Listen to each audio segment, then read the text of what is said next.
Welcome back. I suppose the word versatile is often overused to describe performers, but Bobby Darin certainly is that. He's a fine actor, better actor than a lot of people really know, and he's a singer, composer, and his show is seen on NBC's Fridays at 10 o'clock. He's also in a new film called Mother's Day, which will soon be released. Would you welcome, please, my first guest, Bobby Darin.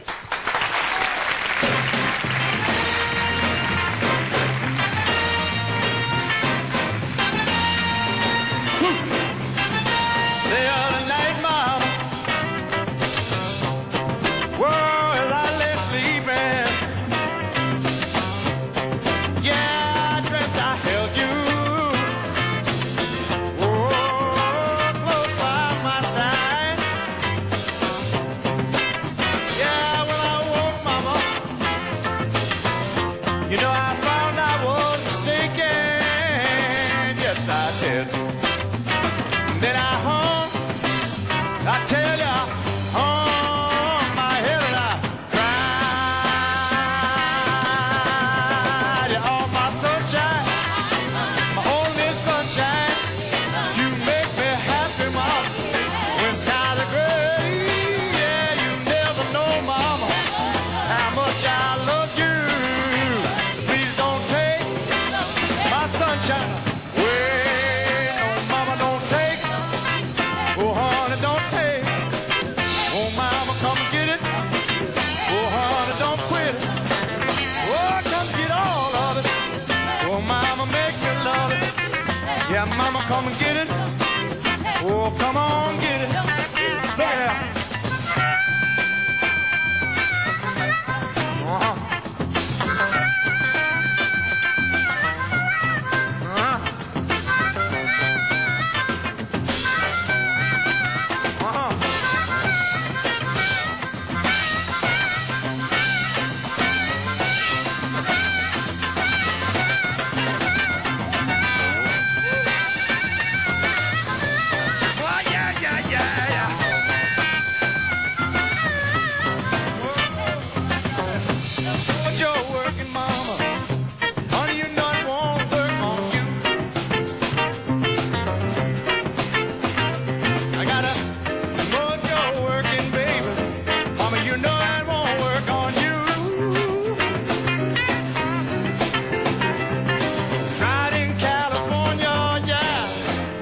Ronnie Reagan won't let it do.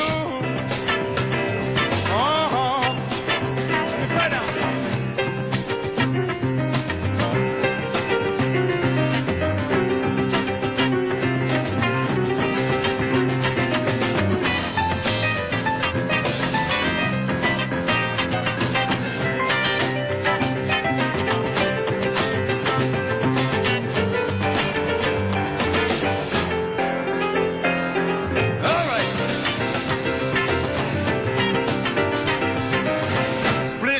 I was taking a bath on about Saturday night. Rubbed up, just relaxing in the tub, thinking everything was alright. Well, I stepped out the tub, I put my feet on the floor, wrapped the towel around me, then I opened the door, and I'm a splish splash, jump back in the bath. How was I to know there was a party going on? It was rocking and rolling, bumping and soling, every jiving, trying to stay alive in the USA.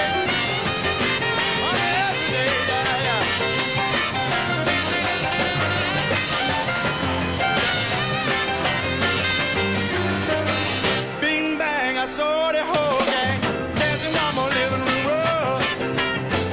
Flip-flop tables doing their bop. Both teams had the dancing bug.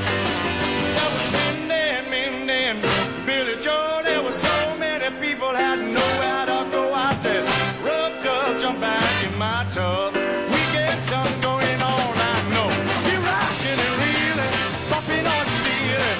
We be jiving, trying to stay alive in the USA, mama. Every day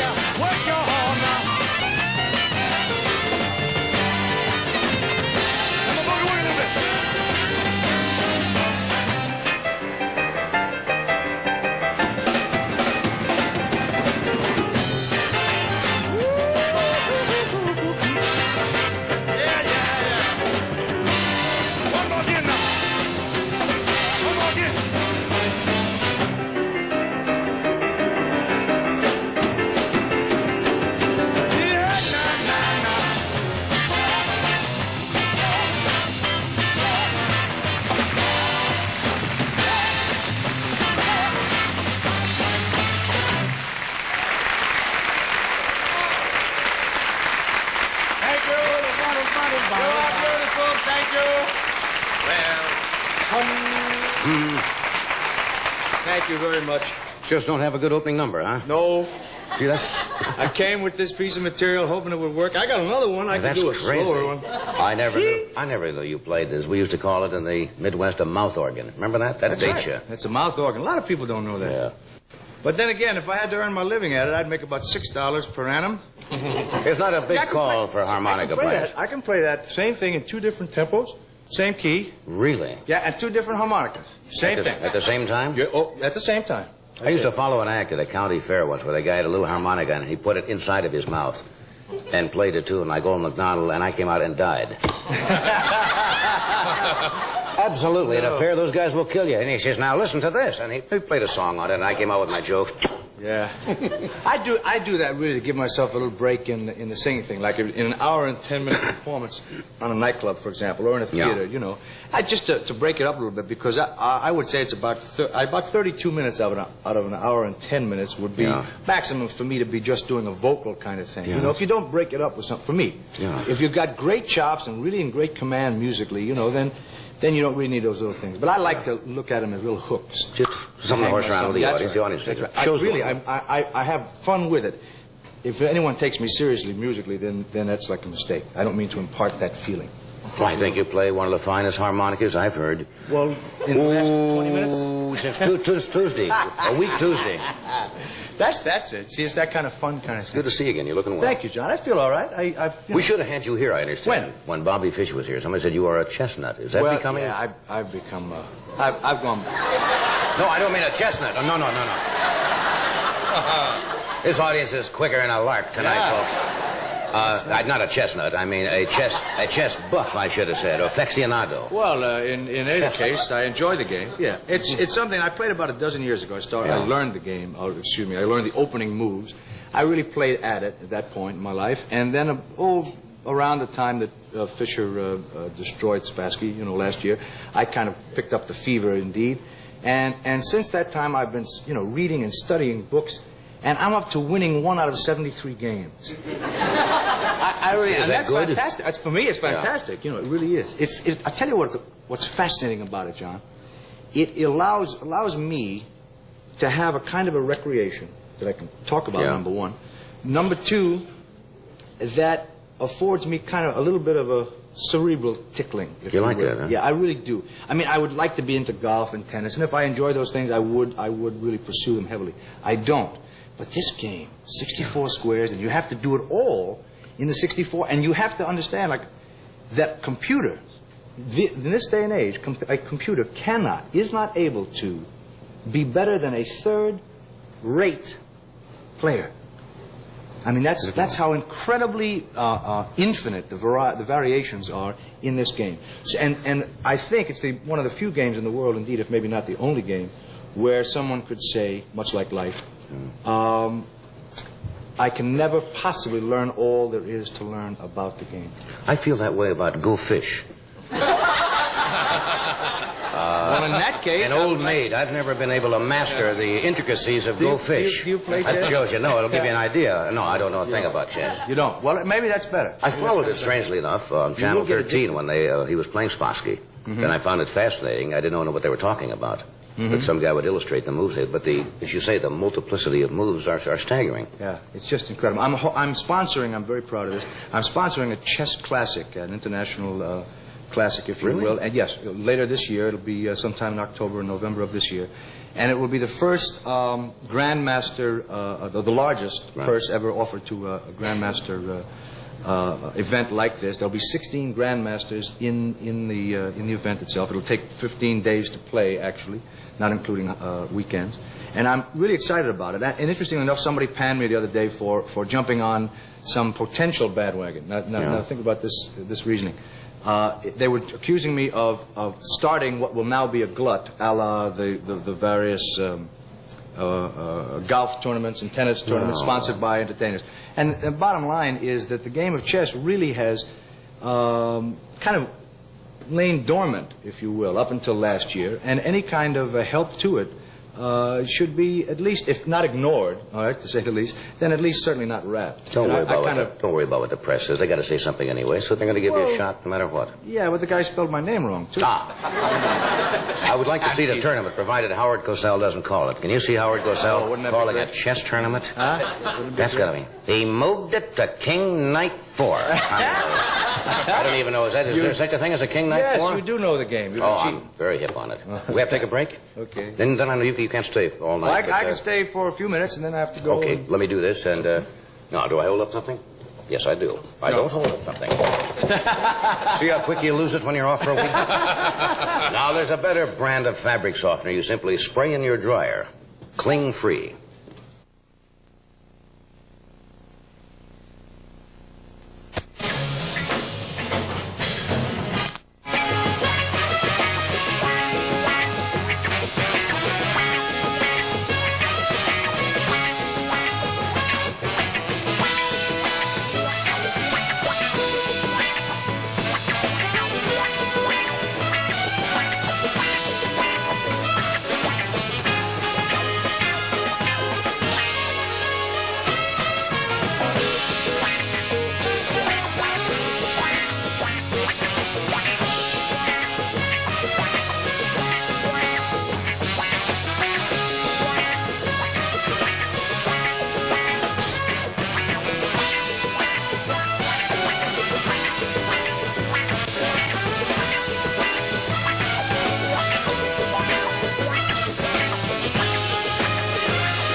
We're back. We're talking with Bobby Darin. Hey, your new show is doing well, isn't it? Well, that's compared to what is what I'd have to say without trying to be facetious about it. It's a weekly television show. It's on Friday night at 10. I think you said that before you introduced me. And I tell you, I'm really excited when I'm performing. I must say that television is not my idea of a happy land in which to work, only for the simple reason that it is difficult for my kind of person to compromise as heavily and as fully as indeed television insists upon. And I don't mean to take away from any of the executives or the producers or writers. It's just the kind of medium where all of a sudden they say, well, we really can't do it again. The budget doesn't allow. We have to get it out because next Friday we're on. And it's, you know, I'm used to a little more control. You walk out to a nightclub audience or to a theater audience and something goes a little awry.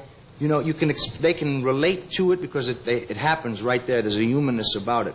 The tube seems to want to break up the rhythm between us, or between me at least, and the person at home. And I wish I could feel totally comfortable. See, here, where there's a live audience, I get that chance for the circle to begin, you know. And maybe I'm too aware of it. Maybe I'm too self-conscious about the camera? Conscious of the fact that there is an interrupting device called the camera. But I think television is almost your most intimate medium, really. You really think so? Mm-hmm. Yeah, isn't that fascinating? I don't. I don't know whether it's fascinating or not. No, it's just no, I mean, no, it's so interesting that you can feel that way, and obviously you're such a big hit on it, so I really respect I feel comfortable with it. Yeah, but let me ask you this. You play, as I try to play, to the living, breathing protoplasm, the delicious human being sitting out there. And I choose to try to ignore that camera, don't you? You don't play the camera? I am conscious of it, but I'm not conscious of it. Well, maybe it's a question of I think Thoreau once said that. I think so, yeah. Yeah, but he was and they put him in a home. You're about to do that to I have me. that right now. You're conscious of it, but you're not conscious of it. Yeah, he was only on 3 weeks. And summer replacement show from the pond. Get the cable into the pond, right? So it's just a strange thing. If I get the chance to get used to it, I probably will refuse. And probably should. Yeah, I really feel That's very deep, I think. I don't know. No, it has nothing to do with depth. It has to do with feeling. That's I know what you mean. You know. Yeah. We talked about this once before, speaking of Walden. Your original name was Walden Robert? My real name is Walden Robert Casado. Right. And, hey, listen, it's one of the few times it didn't get met with a laugh. Must be used to it by now. Anyway, that's my name. Yeah, I know. My mother thought it would add something to it. Did she like Walden Pond or something? Well, yeah, I don't know. She had a whole number of, but she used to say, don't forget that, you know, your ancestry is from that part of the country that settled this great nation, and I would look at it and say, that and 15 cents get us on the subway, Ma. You know, give me a break. Let's get out of this slum before we start worrying about our names and all that kind of thing. And she would say, slum, this is no slum. She had a marvelous idea. Thought she was rich. She really thought she was, She's a great lady. She thought she was rich. She had like 9 cents on home relief. That's truth. And all of us, I was in a cardboard box for a crib, the bottom drawer of a dresser for a crib. They thought they were wealthy. Oh, we're doing very well. Don't worry about it. And indeed,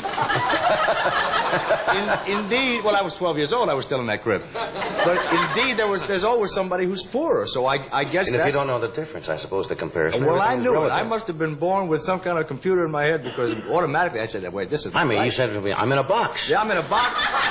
In a bind. That's a smart kid when you're lying in your 6 months. Says, "I'm in a box." Well, no, somebody interpreted. Somebody had to translate. You know. Yeah, it's all nonsense. I wish you much success with the show, Thank you, really, John. and I thank you for coming, and I look forward to the chess thing. Yeah, Really. I'm going to have some fun with it, and those people who are interested in chess, I hope they'll kind of get behind it and support the I think it's going to have a resurgence. Thank you. Thanks for coming. Thank you, John. Thank you, Bob.